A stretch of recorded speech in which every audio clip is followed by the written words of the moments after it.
Welcome back again. It's Tony Robbins. I'm very excited about this session because one of the biggest challenges for people is everybody wants a better quality of life. Everybody wants life to be greater, but almost all of us get stuck at times where something stops us, something prevents us from doing something that we really are capable of doing. Whether it's turning around our body or shifting a relationship or turning around our finances or maybe just being happy and fulfilled at a different level, we get stuck with a belief of how we're not supposed to be, what we're not supposed to do, what people won't accept, what we're not capable of. Or maybe we get stuck in an emotional pattern of just being pissed off or frustrated or worried or sad or overwhelmed. Sometimes we get stuck, not so much in anything, but some habits of doing things a certain way. And what a breakthrough simply is that moment in time where there's an opening. And the opening can come from a conversation. It can come from meeting somebody that inspires you. It can come from an insight. It can come from watching a movie and being moved emotionally at just that right moment. It usually comes because something kind of clicked inside of us. Something snapped us and made us look at life through a different filter in a different way. And it's a real breakthrough because you take that little insight, that little distinction, that little moment, or maybe that little or big emotion inside of you that says, no more, I'm going to change this. And suddenly you do something to make your life better. You break out of the impossibility of life has to be this way or life is controlling me, and you start to take back control of your life. You start to make the shift that creates the quality of life that you really deserve. Everybody experiences extreme stress at some point in their life. I don't care who we are. Something happens outside our control and it hits our life and it knocks us on our tail. It might be a health stress. It could be something with your family. It could be economic, career. It could be something emotional that happens, biochemical. There's so many things. It could be an environmental situation that had nothing to do with you. Every one of us in our lifetime are experiencing extreme stress. And these days, because of the economy and the way we respond to it, the majority of people are experiencing some form of extreme stress, at least according to polls. Stress doesn't come from the facts. Stress comes from the meaning that we give to the facts. Yes, those things have happened. But the real question is, if we fight what's happened, we got a problem. We got to decide, what are we going to do with what's happened in our life? How are we going to take this? How are we going to mold this? How are we going to turn our life around? Because when you come up with a new meaning, you get a new life. So what are we going to do in this session? Well, in this session, we're going to take a look at something from a different perspective. We're going to ask you this question. What is the single force that controls the quality of your life? If there was one gift our Creator has given us, or the universe, whatever you believe, what is it? What is the one power that you have right now in this moment that can change everything? You have it, I have it, we all have it. It's this one singular individual power that can change anything in our life, regardless of what's happened to us. And I know you know the answer. The answer is the power of choice. The one thing we have in this world is we can't control the events, but we can choose what to focus on, we can choose what things mean, and we can choose what to do. Those three choices, those three decisions really control our life. It's not so much the conditions of our life that control our destiny as much as the decisions of our life. Try for a second to think about something. Think about your life and just think about, are there a few decisions? If I were to ask you 2 decisions you've made in your life, that if you would have made a different decision, you would have had a totally different life. I mean, it may be, a life may have been better or may have been worse, I don't know, but you would have a different life. I'm not asking you to buy into the fact that you should have known the answers. I just want you to see the power of a decision. How is your life better today because of a decision you made years ago, not just negative ones? Think about it. Sometimes a little decision changes your whole life. Like you decide one day to go to a certain school, and you go to that school or to go eat someplace, and you bump into the person that becomes the love of your life. Or you meet someone, and you decide as a result of that you're going to become a photographer or a software engineer or a business person or a doctor, a dentist, whatever. They impacted you, but you made the decision, that's what I really want. That's what my life's going to be about. And that decision has affected so much of your life. What you do, how you live your life, how you spend your time, what you earn or don't earn, who you attract into your life, beliefs you have, all come from some of these little decisions. What you decide to eat from your dinner plate each night certainly determines your physical destiny, right? We all know that, at least to a certain extent. I know there's a certain amount that's genetics, but I'm talking about the stuff you and I can control. So decisions equal destiny.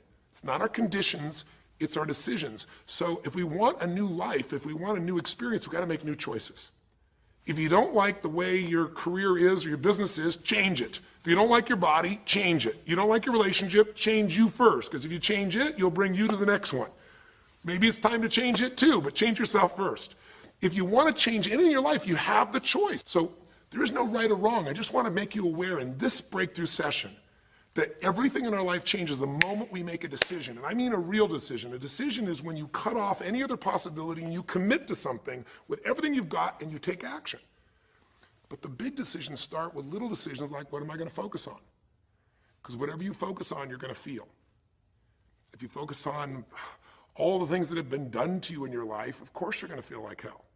If you focus on all the amazing coincidences that have happened, things that maybe they were guided, maybe not, but things happen, and because of that, you met this person that's your best friend, your husband, your wife, or because of that, you have this ability, or because you were there that day, God, you missed an accident. I don't know what it is, but whatever you focus on, you're going to feel. If you focus on people don't care, and you'll look for reasons why they don't care, and evidence they don't care, you'll find it everywhere. If you look for evidence that people are really good people inside, that at some level we all care about each other, you'll find it. Seek and you shall find. The secret is, have you become conscious about your decision making? Because this breakthrough session is, really, you want to change your life, make new choices. New life comes from new choices, but you got to make conscious choices. The people in this particular television special, Melissa and her husband, they really found themselves in a place where they were both making decisions, Melissa and Rick, that were unconscious. When you make decisions about what to focus on and what things mean and what to do, and you're unconscious, you get pretty terrible results usually. Now, we've all done this. I do it still. We all do. But if you want to change your results, you got to become more conscious in your decision making. So think about it. What you focus on, you will feel, whether it's true or not. You focus on how people don't care, you're going to feel they don't care. Second decision you make is, what do things mean? So you focus on something someone does, and you come up with a meaning, and the meaning is, no one loves me. The meaning is they're trying to take advantage of me. Depending on what meaning you come up with, and you get to choose the meaning of anything. For some people, they say, this situation happened with the economy, and what that means is, I'm going broke. Somebody else said, the situation happened with the economy, guess what? That means I'm going to work harder, I'm going to be more creative, it changed everything. Everybody else is going to quit, so we're going to dominate the marketplace. For people to do it. Is this the end right now, or is it the beginning? See, whether it's the end or beginning is your choice. You get to decide, because once you make up a meaning, it's true. If you think that this is the end of a relationship, are you going to treat people the same way as if you think it's the beginning of a relationship? No way. In fact, I tell people, if you want to have a great relationship, think about this. Treat people like you did in the beginning of the relationship, and there won't be an end. In the beginning of the relationship, when somebody says to you, would you take out the trash? What do you say? Of course, take out the trash. You're happy to do anything, right? But after about 6 months or 6 years, you go take them out the trash. You go, what do you mean? What, I look like your janitor? Take out your own trash. The meaning we give things is very different, and so we feel different, and our life is different. In the beginning, you'll do anything for someone. Now you make up a new meaning. Why should I have to do that for them? Little choices, like what to believe about yourself, what to believe about other people, whether this is the end or the beginning, start to affect your whole life. And the third decision we make, we decide what to focus on, most of us unconsciously. We decide what things mean, and the third thing we decide is, what are we going to do? We decide to quit because it's overwhelming. We decide to get strong and focus. We decide we're going to turn it around. We decide to wait and see. Ultimately, your destiny is determined by what you do. So, for example, what do you do if somebody comes to you one day and says, you have a tumor? Again, I've had that experience. I use that as a reference point because I've had a lot of intense experiences in my life, but that was one of the more intense ones for sure. I've had many, but that was very intense. You know, first, what do you focus on? Do you focus on it's over? Do you focus on why me? Do you give it a meaning that says, I'm going to die? What do? Do you just go through traditional therapeutic approach? Do you put yourself in the hands of someone else? Do you evaluate this? Do you get a second or third opinion? Your destiny is determined by your decisions. Now, if you're a guy like Lance Armstrong, you focus immediately on, I got to find a solution. The meaning you come up with is, this is the ultimate battle. And what you decide to do is you're going to exhaust every possibility. Now, that doesn't guarantee you're going to succeed, but it's interesting. When you have that kind of a mindset, it shifts you. And Lance Armstrong, I mean, he was told things like, look, You got tumors here in your brain, you got them in your lungs, right? You got obviously in testicles, and you ride a bike for a living. That's pretty tough. But he made it through all of those pieces. Now, am I saying because he made the right choices? I can't tell you that. There's certainly some grace in everything. I think in life, there's three things. There's our ability to choose what we're focused on, or to commit, to get a result, to put all our intention and focus into something. There's our ability to do the right things, to have the right strategy, to execute. And then there's some grace. There's what some people call luck, some people call grace.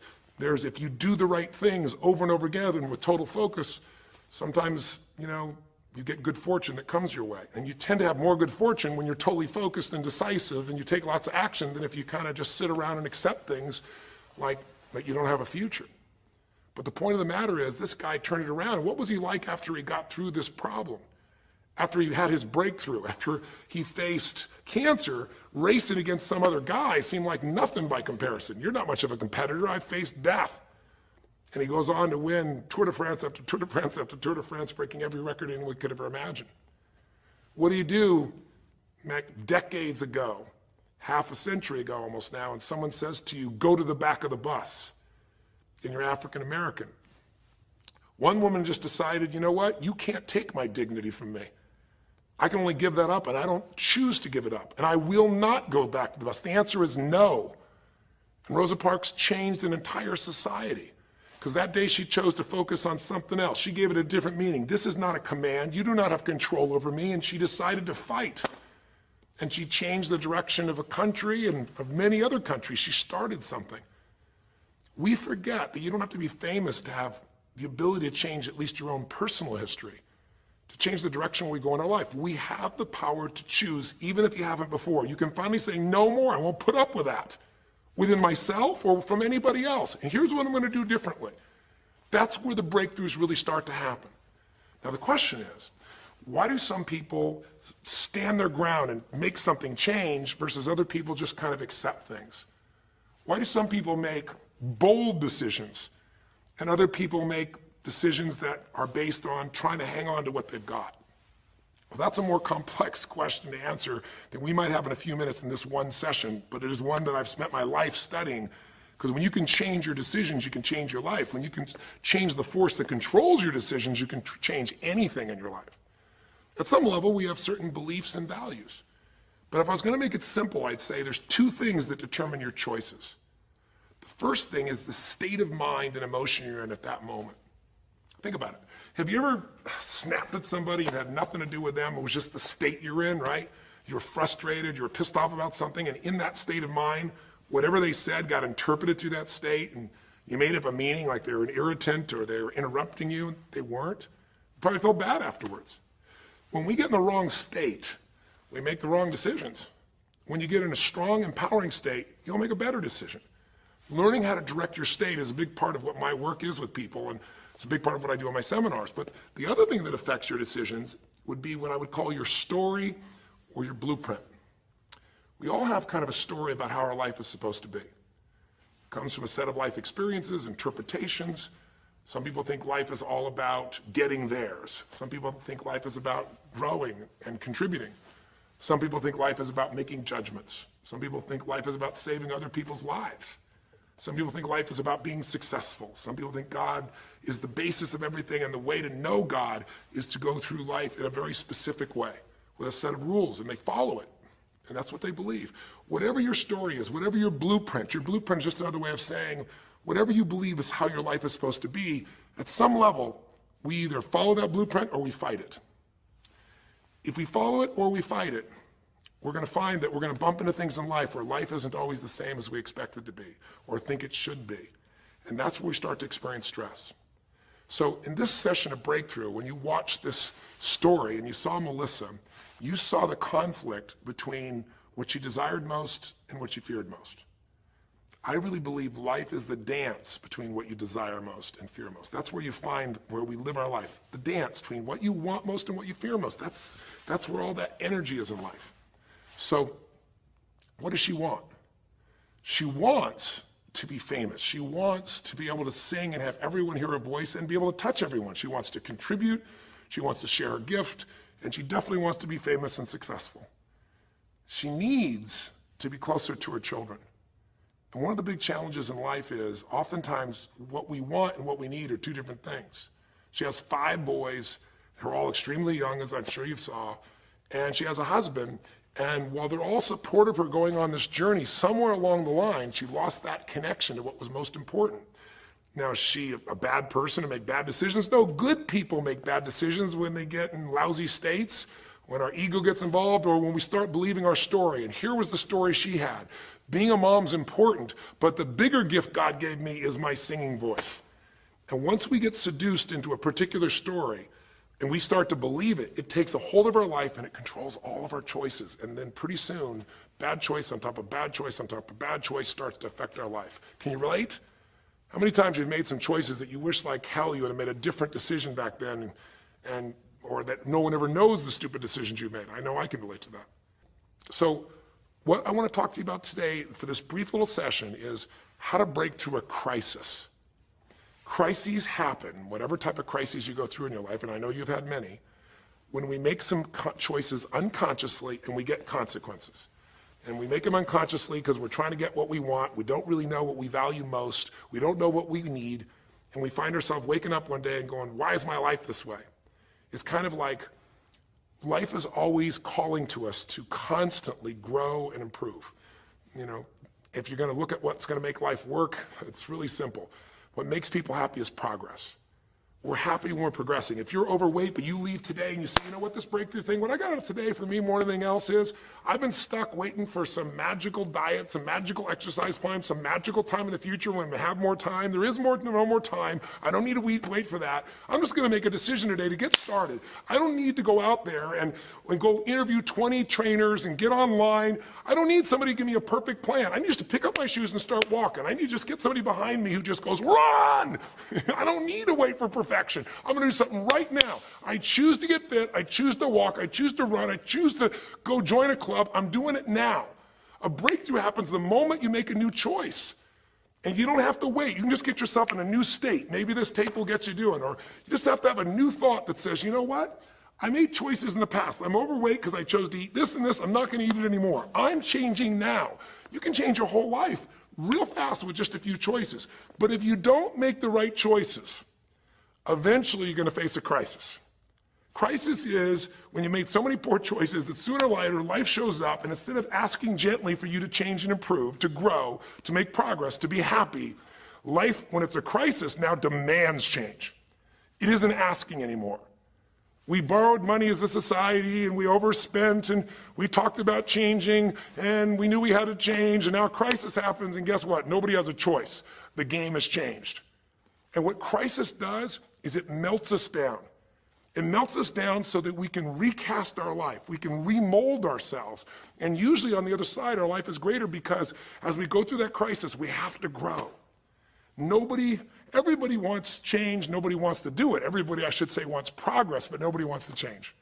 Everybody wants their life better, but nobody wants to do the push-ups, the running, have the economic or emotional discipline to make it happen. But if you're watching this right now and you're still with me, some part of you wants more. And I'm saying to you, choose it. And the way you're going to choose it is really simple.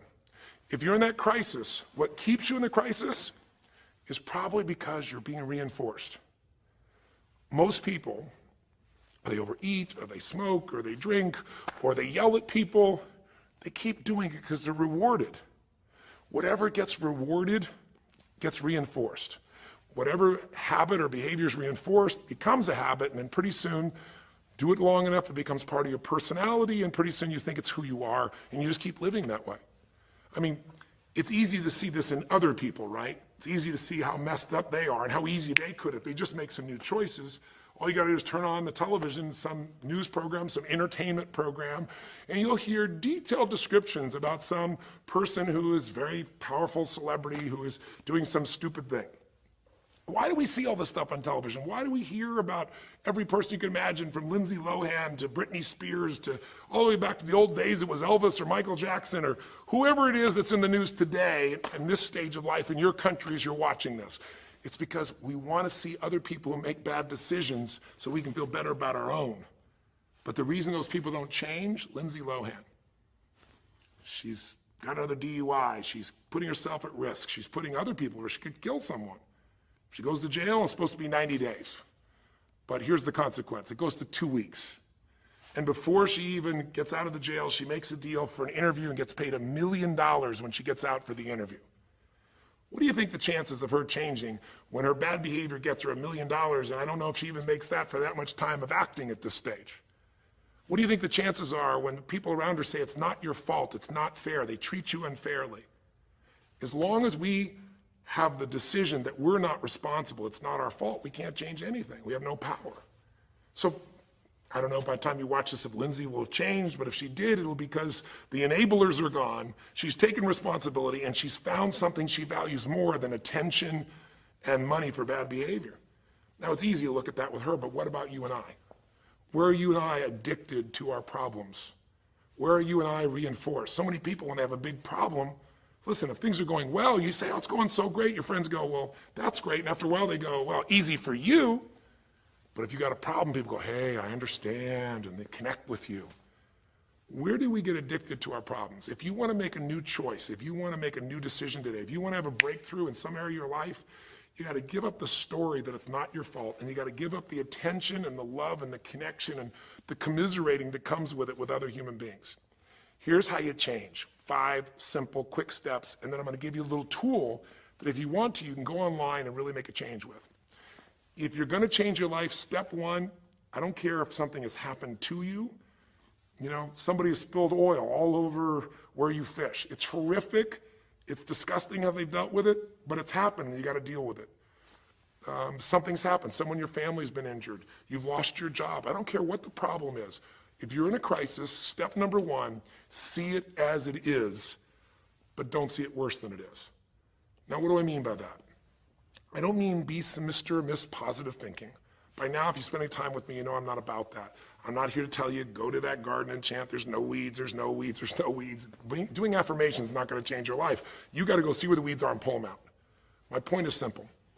You got to see what the problem is, but you can't make it so horrific that you just give up.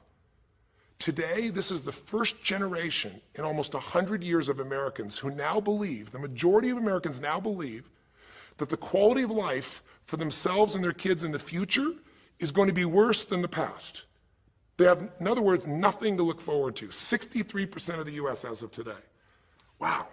When you start thinking there is no future, you go into what we call learned helplessness, a place where you just kind of give up. And if you get to that place of giving up, then you have no power over your life. That's when people get depressed. That's when people do crazy, stupid things. That's when people want to turn to drugs or alcohol or sometimes suicide or just total frustration and anger, and their life starts to do the opposite of a breakthrough. It becomes completely stuck and in pain or in ongoing suffering. If you and I are going to break out of that, we got to see it as it is. We're not here to be positive thinking people. You got to see what's really going on. But if you're overweight, you can't say to yourself, well, I'm big boned. That's not why you're overweight. You're overweight because you don't work out, you eat certain things, you eat Cheetos all day long, watching TV. I don't know what it is you do, but I know it's not just because you're big boned. You don't want to make it so it's outside your control or you can't change it. So see it as it is, but don't see it worse than it is so that you have no reason to try. Does that make sense? That's the first step. Step 2, get to the real truth and deal with it. Don't just see it as it is and not worse than it is. Don't just like balance it, but now get to the truth. I mean, listen, if the truth is you've been trying to get a job for 2 years and you truly have worked every day in a particular industry, and the number of jobs in that industry have shrunk down, and you really aren't getting that job, then you might have to look at the truth. The truth is you might have to retool. You might have to say, gosh, you know, the industry I'm in is gone. I mean, gross, simplistic example, but for years, vinyl records were around for 85 years. And it was a gigantic industry. And things came and went. During the vinyl record time, what happened? Well, there was, remember those 8-track tapes? Are you ancient enough to remember those things? Maybe you know somebody remembers those things. These big boxes, you push them in and out. Yeah, 8-tracks came and went, vinyl records were still here. And then cassette tapes came, right? And cassette tapes were smaller and more compact and more convenient and more seemingly indestructible. And they came over here and vinyl records were still selling like crazy. If you had a job in vinyl records, you kept it. But then a little thing came along called the CD. And when that happened, almost overnight, you saw an entire industry that's been around almost a century was gone. If you were the guy that worked in the vinyl record factory and knew everything about it, it was the second generation, didn't matter. It was over. And now we laugh about a CD, right? Because everything in this digital world you can have instantly. Who wants to put on a CD? Pretty rare, still available. In vinyl records, maybe there's a small market of people that are collectors, but it's gone. My point is, if you're in the vinyl record business, you got to tell yourself the truth. You got to see it as it is, not worse than it is, but you also got to get the truth and deal with it. You got to deal with the cards you're dealt. You're going to have to retool. You're going to have to change something. You might have to move. If you live in the Gulf, and I don't support anything that's happened there, who could? It's unconscionable what's happened with BP. But if you live in the Gulf and you're a third generation fisherman, and you fish for oysters and they're dead, you better get to the truth. Are they going to be dead for 2 years or 10 or 20 to the best of your ability? And you might say, well, I can't do anything else. I can't. I'm a third generation. This is all I know. Yes, you can. Get to the truth and deal with it. Deal with the card you're dealt with. You got to deal with it, sure, I'm sure legally, but in the meantime, you got to take care of your family. I'm not saying this off the cuff easy because I've been in those situations where it's impossible, it's unjust, it's wrong, but I still got to deal with it just like you. Am I making sense? It's like, you might say, I've lived here my life. You might have to move. You might have to fish someplace else. You might have to, I know you still got to deal with all the consequences, but you got to take back control of your life. There are unjust things that happen, but you got to take control. Easy for me to say, I'm not sitting in your shoes. I get that. But who hasn't experienced some form of injustice someplace? Who's not dealt with something unfair? Who's not dealt with something that wasn't meant to be unfair, but it affected your entire life, your career, your finances, whatever? You got to tell yourself the truth, and you got to get to those dealing with the reality right now. The longer you wait, the longer the crisis will be. If you're having an economic crisis, got to deal with it. Got to downsize, right size, do whatever it takes. And I say, okay, Tony, well, so far you're telling me don't allow myself to make it so bad I don't try, see it as is, but don't make it worse than it is. And you're telling me get to the truth and deal with it. Well, that's nice, but how do I do that? Maybe the third step, more than just getting the role model, maybe to be more specific, is get a vision first. Get a vision and get strong. That's what I think your third step should be. You first tell yourself the truth. Yes, see it as it is, not worse than it is. Tell yourself the truth and deal with it. But the way to deal with it is say, what am I going to go for? There's got to be a compelling future. I've got to come up with a vision for my life or a vision for my relationship. I've had terrible relationships, nothing's worked. Tell yourself the truth. I've made poor choices, or I've told myself stories and gave myself excuses, or I've not had the courage, whatever it is. Get to the truth, and then get yourself a vision for what you do want. Because you have to have something you're going to move towards. Does that make sense? Without a vision, people perish. It says in a very good book called The Good Book. And I know there are many good books, but that's a good one to take a look at. We need something to go for. We can deal with any problem today as long as there's something that we can look for in the future that we can strive for. It'll give us the emotional and psychological fuel, the juice, to keep moving forward. So you got to come up with a vision, and a way to do that, we'll call that step 4. Get a role model. You might get the vision from a role model. You might get the vision just from coming up with a new idea. But in order to figure out how to go from where you are to where you want to be, to close the gap from where you are to where you want to be, it's best to learn by other people's experience whenever you can. So get a role model, get their strategy, and go to work. Get into action. So I'll give you an example. Years ago, when I was first starting to try to figure out how to build myself financially, I grew up at a time when, just as I was starting to do well, this big recession happened. And I remember I was like 29, 30 years old, I think, and maybe 31. And I was doing okay. And then all of a sudden, there were all these business challenges because we went through this severe recession back in those days. And I remember at the time, everybody was downsizing and freaking out. And I thought, you know what? I don't want to just settle for this. I want to find a way to do well. Who's done well in really tough times? And so I started doing my homework. And in those days, you didn't go out and use the internet the way you do today. You couldn't access all that information. We actually went to libraries and did research in traditional ways. I'm ancient enough to remember those days. And I started hearing about this man named Sir John Templeton. Very famous man. He's a man who became a multi-billionaire as an investor. He started with nothing. But what was interesting is when I started to find out about his story, because here's a guy that when he's a young man, he's called Sir John Templeton now. He was actually an American originally. And he wasn't Sir. He came from a very poor family. And he just decided that in his life, He wanted to not only do well financially, he wanted to do so well he could help other people at any level that he wanted. And today, by the way, he's passed, but before he did, he created the Templeton Fund, and he also created a fund that now delivers money, gives money each year at the Templeton Prize to people that do good spiritual works, and it's larger than the Nobel Prize, and it continues to go on. But the guy started with nothing, and here's how he did it. Listen to me now. The reason I look for him as a role model is because he made all his money in the worst of times. He made all his money when people were going through the equivalent of the deepest recession or depression possible. His whole belief was, and this is different than almost anybody else you see around you, was pessimism was the secret to success. That what he wanted to do was make money when people were most pessimistic. Because when people are optimistic, they want you to pay for their house a huge sum of money. But as they start getting more and more pessimistic, where pretty soon they think they can never, the house is the worst thing to have, they'll virtually give you the house. They'll virtually give you the business. And so he made all his money starting in World War II. When the war broke out, when Hitler invaded over in Europe, he took all the money he had and borrowed a total money of $10,000, a total amount. He bought with $10,000 every stock on the New York Stock Exchange that was $1 or less that he thought might be useful, including some companies that looked like they're going to be bankrupt. But he did it when people were the most pessimistic. Because if you recall, it looked like Hitler was going to take over. It didn't look like we were all going to be the winners. It looked like Hitler was going to dominate. And when people were that scared, they would give up anything they had just to get a little bit back. And so he bought all this stock that eventually made him a multi-billionaire. He became a billionaire because after things changed, after the war, just 5 years later, and the economy started to surge, everything changed for him. Where do you think he invested next after World War II? Where was a country that was pummeled, that was down, the factories were basically turned into mud? Japan. You could buy things for pennies in Japan that would have cost you hundreds of thousands of dollars before, and he did. When everyone was most pessimistic, he went and did well.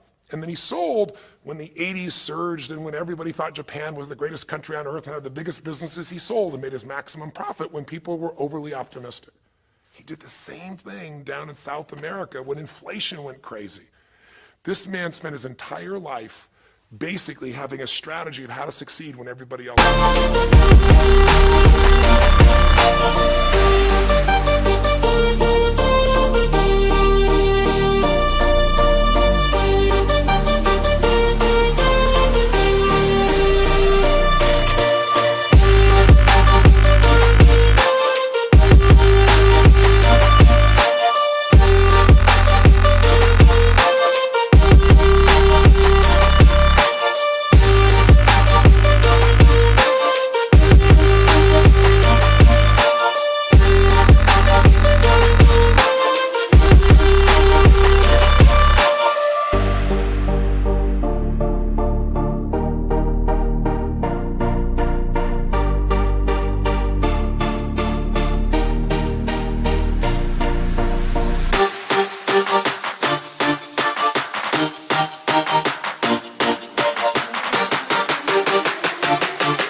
was scared.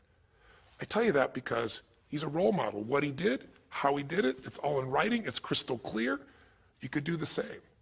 But you won't be able to do it when you're telling yourself the sky is falling and it's over. When you see it worse than it is, you'll just give up. You won't do it if you don't tell yourself the truth is, you know what, this system isn't working. I got to do something. I got to change my finances. I got to change my job. I got to reach. If you don't tell yourself the truth and deal with the truth, the real truth, nothing's going to happen. You won't ever even think about a guy like John Templeton if you don't have a vision that says, I don't care how the environment is, I'm going to find a way to do well. And you won't do well unless you get a strategy based on a role model who's really done it. My whole thing is this: if anybody has something you want, they aren't lucky. They did something. If you model them, if you take similar steps, you can produce a similar result. Make sense? And then finally, the fifth step, look, if you're in a situation where you see it as is, but not worse than it is, if you've told yourself the truth and you dealt the cards you're dealt with and just decided you're going to change it and you're willing to do what's necessary, if you put yourself in a place where you got a new vision and you gotten yourself strong, if you got a role model and you got some strategy and you got yourself into action, step 5 is give much more than you expect to receive. simple as that sounds, if you find a way to meet people's needs in business, in an intimate relationship, meeting your kids' needs, anybody's needs, the whole game changes. What happened here when all of a sudden, Melissa finds herself coming home and all of a sudden she finds out that while she's gone, her kids now don't want to talk to her boys, her husband has had an affair. Well, none of that could change if she would have just said, you know what? My whole life is over, I'm done. And oh, by the way, I've just lost my career too because while I'm busy trying to deal with my family, I didn't finish the record, so I lose my record deal. And oh, by the way, we don't have any financial stability, now we're losing our house. If that family would have just said it's over, if Melissa or Rick either just said it's over, it would have been over. But they told themselves the truth. We got severe problems here, but they didn't make it worse than it was. They didn't say we can't turn it around. And then they got to the truth of the infidelity, the truth of her addiction to going after fame instead of being a mom, the truth that neither one of them had been really competent at parents and had not given the energy to the kids that they deserved. The truth will set you free, but first it'll piss you off. The truth it doesn't feel good, but not feeling good is sometimes where you get your drive to change things. They started looking around and said, we don't have the skill to even manage our house, much less our finances. We got to do something different. We got to focus on our kids. We got to focus on turning things around. We got to turn our relationship around. But that wouldn't have worked unless they got a vision of starting to see, it could happen. And that's what I helped them with. I helped them get to the truth. I helped them to stop over-exaggerating. I got them to a place where they got to see that this relationship could be back alive and passionate and that these kids deserve both their parents and that she really could be a great mom and that maybe in the end she could even still have her singing career and enjoy it too, that she didn't have to give it all up. And I'm really proud of her. She did it because she found a role model. She got a vision, but she got a full role model. And the man that she works with today is a man that's sold, I think now 5 million or 10 million records. And most people outside the country business don't know his name. He's her mentor now. He's made music with, Willie Nelson, with just about anybody you can imagine in the business. And he's done it for all these years, but he's never left the central part of Texas because that's where his family is. And Melissa's had offers to go to Sony Red. She walked away because they said, you're gonna have to do these things without your family. She found out what was most important, and she made the decisions that met her needs to be a great mom. When you fight life and go, I should be a singer and not a mom, and you got 5 kids, you got a problem. When you fight life and say, the economy should be different, you're gonna be stressed. Deal with what is, without exaggeration, with total honesty, dealing with the cards, coming up with a vision, finding yourself a role model that shows your strategy, work your tail off, give, keep changing your approach, and you can get where you wanna go. Make sense? Now that might sound like a lot. So to get you started, here's what I'd like you to do for this session. Start out, if you want, by taking a big crisis or problem you have and going through these steps, saying, okay, what's really true? And let me stop the exaggeration. Let me not make it worse than it is. Just let's define what's true. Let's stop the story. Just here's what it is. We got this much financial challenge. We got this physical challenge, whatever it is. And then you can go to step 2. All right, let's find out the truth. Let's get the details. Let's get the details and figure out what we're gonna do. And then here's where we're gonna go. This is where we're gonna eventually get to. It might take us longer to get where we wanna go, but we're gonna get here. Who's done it that we can model, that we can follow the steps in, who can coach us? And let's just work our tail off and change every day. But to give you a quick jump, sometimes when you're in the middle of crisis or crises, multiple crises, lots of things going on simultaneously, it feels a bit overwhelming. So, and you might not know a role model. You might say, Tony, I don't know who. Well, not hard on the internet these days to find role models or come to an event. I can promise you we can show you plenty of role models. This is what I do for a living. But what you can do right away is you can model yourself. Think about it. Almost everyone alive has been through more than one tough time, crisis or multi-crises, where you're having a problem financially and you're having a problem with your family and you're having a health problem all simultaneously. Those are the intense ones, right? But if you're standing still today, most of us have found a way to get through it. And if you don't, you know someone who went through a tough time, a grandmother, an aunt, an uncle, somebody. The greatest way to make that change happen when you break out of break through, you break out of a problem, you break out of a crisis, is model yourself. So we have 5 questions when you click on this link. And you can do it by video so you can see yourself and you can share it with other people, or you can type in the answer. I'll tell you in advance what they are, and then when I'm done here, I want you to do it right away if you would. The first question is, what's been one of the toughest times in your life? What's been one of the toughest times of your life that you did get through? Maybe it was a financial situation. Maybe it was a career situation. Again, maybe it was an intimate relationship where you were crushed. You thought you could never make it through all the pain you went through there. Maybe it was a physical challenge, a health challenge. Maybe it was a lack of confidence or ability. I don't know what it was, but what was it just incredibly tough time that you did make it through? And you're just going to jot it down. Or you can do it in the video and just tell us, because you're not only going to get this answer, but we're going to create a community of people who will be role models, people that have been through hell and back, saying, here's where I was, here's what I got through, here's what shifted my life, here's what you can do. And we're creating this community as our gift to you so that this isn't just a discussion that's one way. I want to do is start a conversation with you where we can help each other. So that first question is, what's a crisis? What's a challenge? What's a tough situation you eventually made through, but it really was difficult for you? Second question, you go back and you think about that situation. What pulled you through? What pulled you through that situation? What did you learn? What distinction? Or did you get a strategy? Or was it a belief? Or did you meet someone who helped you? Or was it just somehow you clicked into your faith and you kicked yourself into gear? What pulled you through those tough times? Was it a person? Was it a place? Was it an idea? Was it a distinction? Was it a belief? What was it? Share it with us. Type it down or tell us from your heart what it really was. Third question is just real quick. It's just for contrast. And the third question is, what was your life like before the crisis? Like right before all hell broke loose? Usually you'll say, oh, my life was so great. But when you go back and look at it, was it so great? Was it wonderful? Just out of curiosity, right before all hell broke loose, third question is, what was your life like right before it?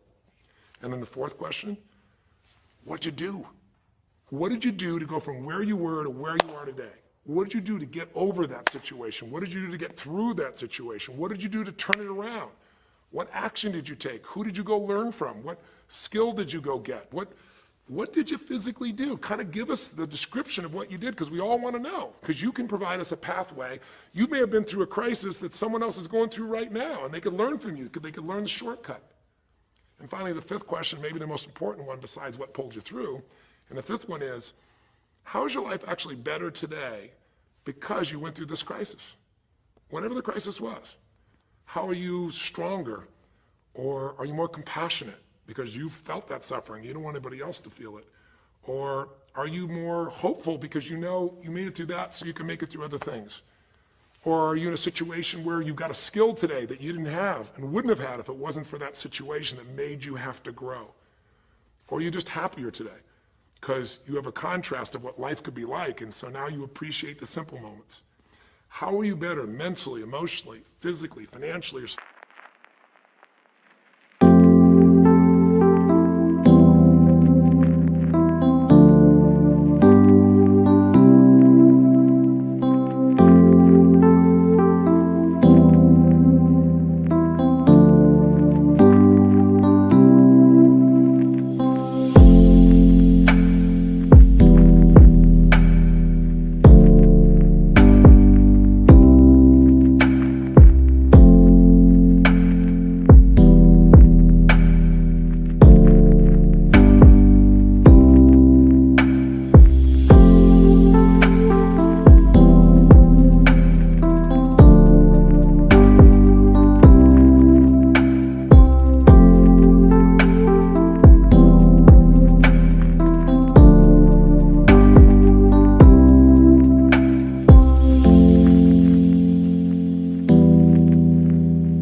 spiritually today because you went through the crisis? Even though you wouldn't want to go through it again, you don't want anybody else to go through it, how did it actually serve you in the end? I think if you answer these 5 questions, you don't need to remember them. I said them to kind of trigger you thinking. All you do is type in the answer, or you take the instructions and click on the video and go, okay, toughest time in my life? There have been so many, but I'd say when I went through this divorce, or I'd say when I was told I had this tumor, or I'd say when they told me this company was going to go bankrupt, or whatever it was. Second question, what pulled me through? God, I don't know, I guess a combination of things. One was this belief that somehow everything in life happens for a reason and a purpose. And even though I hate this, something must be calling me to grow. Or I'll tell you what it was. It was a friend that sat me down and said, man, you're going through hell. But when you're in the middle of hell, when you're pushing through hell, just keep pushing. Just keep going through it, man. I've been there. And he gave me this plan, or he gave me this strategy, or he told me, you know, this problem won't last forever. Trust me, I know it feels like it's the end of the world, but 10 years from now, you and I will be sitting here, and you'll be here with your children, and you'll be here with your wife, and we'll be talking about those tough days, and we'll actually smile and laugh about them and be so proud we made it through it together. Or you might say, what got me through it was prayer, or my faith in God, or what got me through it was just massive action. You know, what pulled you through? Just tell us. We all want to hear, we all need to know. And there's lots of ways to get through hell, isn't there? There's lots of ways to get through a crisis. There's so many ways. That's what I want people to get. So when you're done with this on the website, you will give in something, because the community is not just a place you go get stuff, right? It's a place you give. And the more, you know, authentic you can be and honest from your heart, the more other people will see and be touched. You know, what was it like before? Oh my God, I was on top of the mountain. You know, what did you do? Here's what I did. You know, I told myself the truth. I went and got this new education. I went and started talking to people each day. Whatever you did. How's your life better today? There's a phrase, you know, be humble or be humbled. You know, I have a different level of humility because I know, you know, that as good as I may think I may be, that situation reminded me that life is not just about me, it's about we. Or, gosh, because of that, I love my wife so much because we made it through that situation together. Or because of that, man, I'm so much stronger financially. I'm on top of things. I don't let anybody spend. Whatever it is, tell us how your life's better. Okay? I don't know how long the session was. Again, there's no script here, baby. I just want to work with you heart to heart to say one thing. If you want to break through, you have to make new decisions. New choices create a new life. The only thing stopping you is some limiting belief, some belief about how life should be different or you should be different. Deal with life the way it is. Tell yourself the absolute truth. Don't make it worse than it is. Tell yourself the truth. Deal with it. Get a vision. Get strong. Get a strategy. Get a role model with a strategy and get into action, and then put your focus on taking action every day. Giving, giving, giving. Change your approach. You will get there. Go to the Power of Crisis right now. Click in. Give us your message and the answers to 5, and look at other people. You'll find people have been through things you can't imagine. A woman talking about how one day she was home and a man came in, and to try and save her children from being hurt, she had to let him rape her right in front of her kids. And when her husband found out, he came home, he was so upset he left her. And then she developed cancer. I mean, you'll see some stories here that'll blow your mind. And today she's the most happy, incredible woman, and she's helping other people who have cancer to get through it. She's healthy and strong. Her kids are strong. We need those kinds of role models. So whether your story is little or big, there is no little or big. We all need a pathway of power. And this will be a gift to yourself because it will activate your resources. It'll be a gift to other people as well. So that's our session. The power of decision, the power of choice, how to face a crisis and turn around. It may not sound like rocket science. It's not. It's just called the truth. And the truth will set you free, as they say. So live strong and live with passion.